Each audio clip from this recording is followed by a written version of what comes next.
वर्ष आओस् है मनमा आओस् है मनमा जन्मदिनको छ शुभकामना माया देखाइ हो तिमीलाई धोका दिनु र म मर्नु एकै एकै हो तिमीलाई धोका दिनु र म मर्नु एकै एकै हो मनमा छुट्टै उमङ्ग छाको छ उमङ्ग छाको छ तिमी आयो झन् खुसी लागेको छ माया देखाइ हो तिमीलाई धोका दिनु र म मर्नु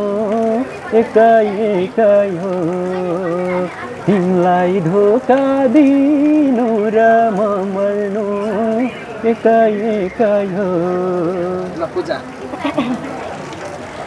हे राम्रो कुरा गरे मन छुनेछ गरे मन छुनेछ बहिनीबाट सधैँ साथ हुनेछ माया देखाइ हो तिमीलाई धोका दिनु र म मर्नु एकै एकै हो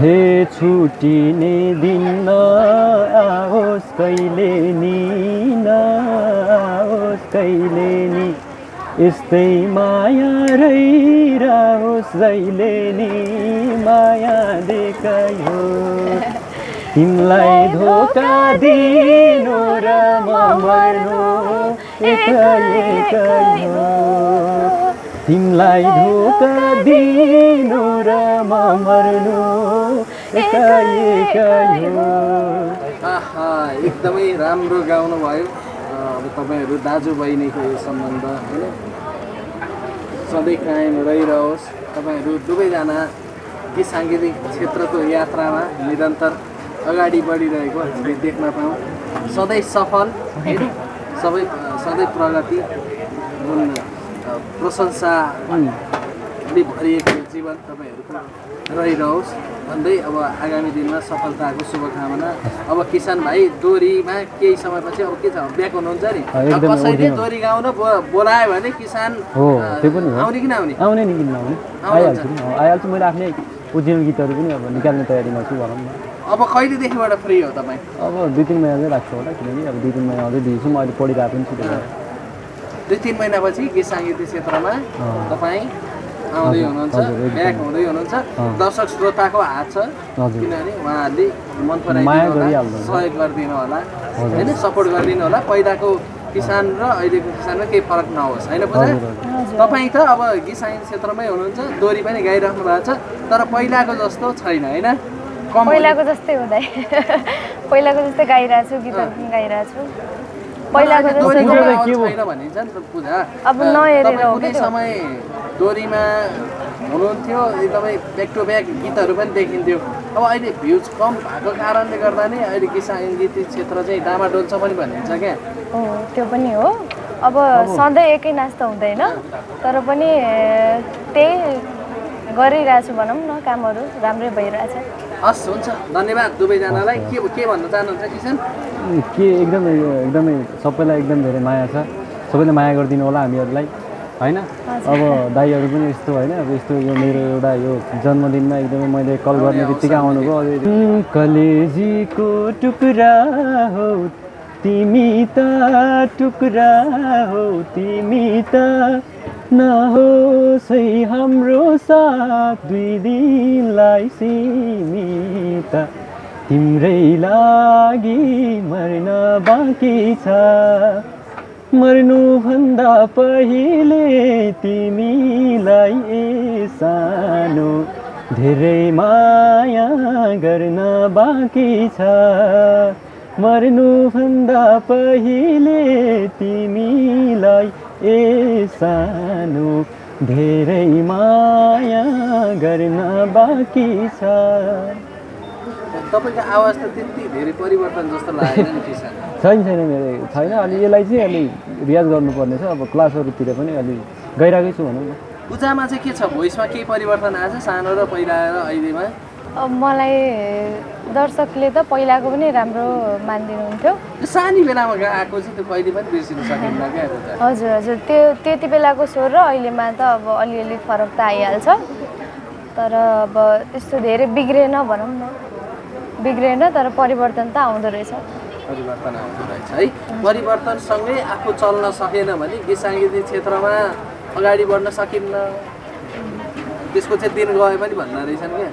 हो, त्यो पनि हो। हजुर, भनेपछि तपाईँहरू त्यही अनुसारले नै भनौँ न, पूजा त ब्याक हुनु भएन, निरन्तर तपाईँ त लागि परिराख्नु भएको छ नि। हजुर हजुर, मैले त गीतहरू गाइरहेको छु। ल अब एउटा दोहोरी गाउनु त पूजा। हुन्छ।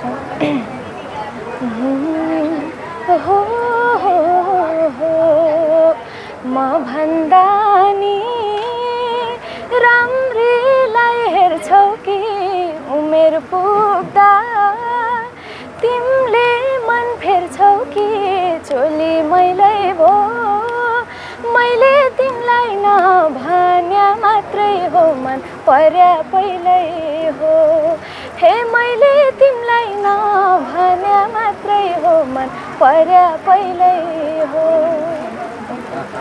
एकदमै राम्रो गाउनु भयो। पूजाको त भनौँ न, पूजाले गाइसकेपछि पूजा त एकदमै उसको चाहिँ अब अन्तिममा सकिँदा पनि कस्तो छ भन्दाखेरि उसको भोकल म भन्छु होइन दाइ, उसको भोइस चाहिँ लास्टै खतरा छ होइन। त्यो वरदान दिएको है। त्यो भगवान्ले चाहिँ टक्क त गीत गाएर खा भनेर दिएको होइन। हामीहरू भन्दा पनि एकदमै उसको भर्सटाइल भनौँ न। लोकदोहोरी उस्तै गाइदिन्छ, आधुनिक उस्तै गाइदिन्छ, पप गाइदिन्छ, आफूले पप लेखिरहेछ होइन।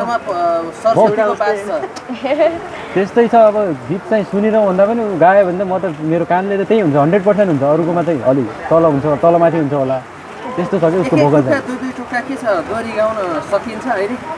के छ, दुईजना सल्लाह गर्ने? हुन्छ हुन्छ, हामी गाउँछौँ नि। कसले सुरु गर्ने भन्नुहोस् त?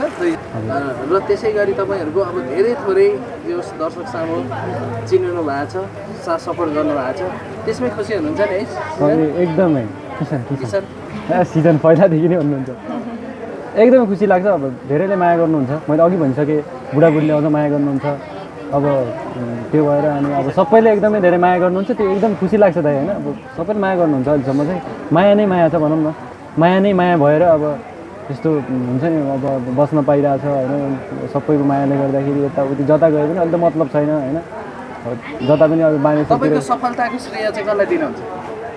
सफलताको श्रेय अब बुवा मम्मी त भइ नै हाल्नुभयो। अब त्यसपछि चाहिँ अब सपोर्ट गर्ने दाइहरू हुनुहुन्थ्यो। त्यसपछि हाम्रो अब काठमाडौँ आइसकेपछि हाम्रो मानसिंह दाइहरूले गाइड गर्नुभयो, त्यही त हो त होइन। उहाँहरूले नै गर्दाखेरि म यहाँ पुग्या हो, उहाँहरू नै हुनुहुन्छ भनौँ न। के छ, पूजाले चाहिँ कसलाई श्रेय दिनुहुन्छ यो सफलता भनौँ न, यो अवस्थासम्म आइपुग्नुमा चाहिँ? मैले अब पहिला त मेरो मम्मी नै हो, अनि त्योभन्दा पछि चाहिँ मेरो एकजना अर्को मम्मी हुनुहुन्थ्यो, तिलकुमारी गुरुङ। उहाँलाई चाहिँ एकदमै म सम्झिरहेको छु अहिले। उहाँ चाहिँ यो संसारमा हुनुहुन्न, अनि उहाँले चाहिँ एकदमै मलाई एकदमै गाइड गरेर काठमाडौँमा कसरी बस्ने, कसरी के गर्ने, सबै कुरा चाहिँ भनिदिनुहुन्थ्यो, एकदमै म्यानेज गरिदिनुहुन्थ्यो। उहाँलाई एकदमै सम्झिन चाहन्छु। कुन बेला चाहिँ बढी सम्झिनुहुन्छ? कुन बेला चाहिँ हुन्छ कि दिनका चाहिँ यादगार? अब याद त जुन बेला नै आउँछ।